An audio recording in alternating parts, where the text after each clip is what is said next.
Dr. Portner, thank you very much. Now, there is a third working group of the IPCC which does mitigation.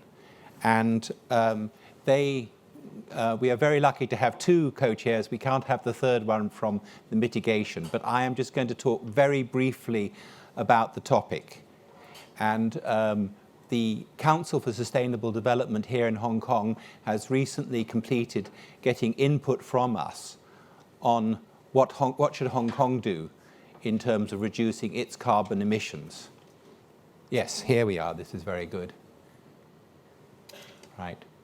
So here, if we take Hong Kong as an example, we currently have a 41 megaton carbon footprint. It's a bit over 6 tons per capita. Much of it is our energy industries, the carbon which we emit in order to have electricity and to have gas distributed around Hong Kong. So the engagement says for 2050, should we be 60% reduction, 80% reduction, or should we go to net zero? And you've heard the strong argument that for the globe as a whole, it would be a good idea to go to net zero. So let's think about how would we get there. So for electricity, renewable energy. Let's have as much solar and wind as we sensibly can have in Hong Kong. Let's also import renewable energy from mainland China, where there is actually better areas with better solar insulation and better wind. Let's think about nuclear. Back in 2010, the Hong Kong government proposed that we get a second Daya Bay type arrangement. So we go up to from 25% of Hong Kong's electricity from nuclear to 50%. That would be a big step in moving towards net zero. And finally, for gas, we are going very much towards using gas for generating electricity.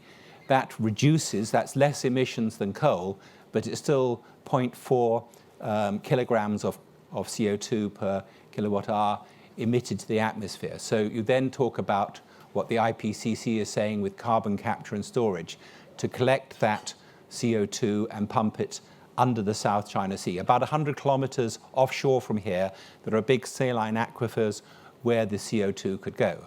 But it will cost money to do that.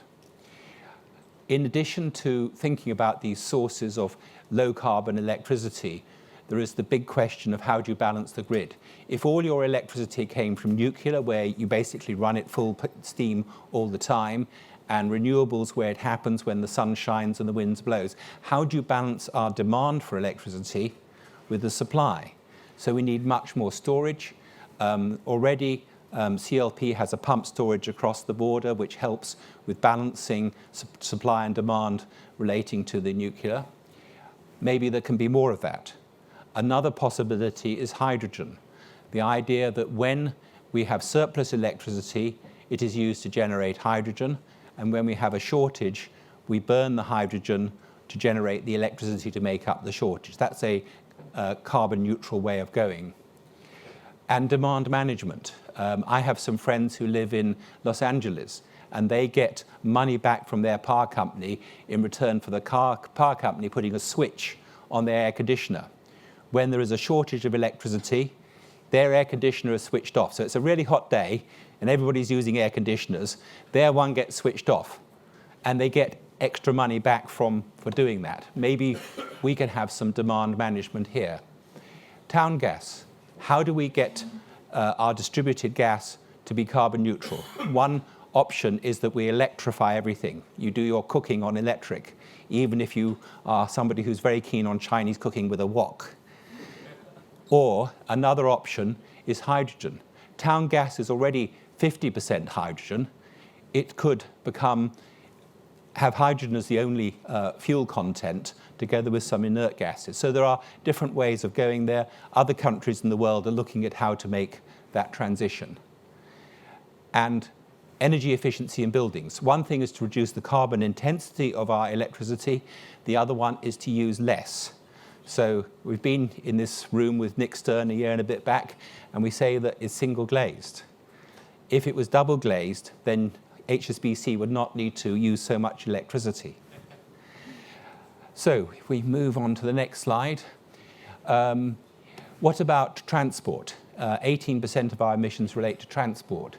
And there's a mantra here for transport: avoid, shift, improved. Avoid journeys. If all the children in Hong Kong walked to school, we would have less carbon emissions from transport.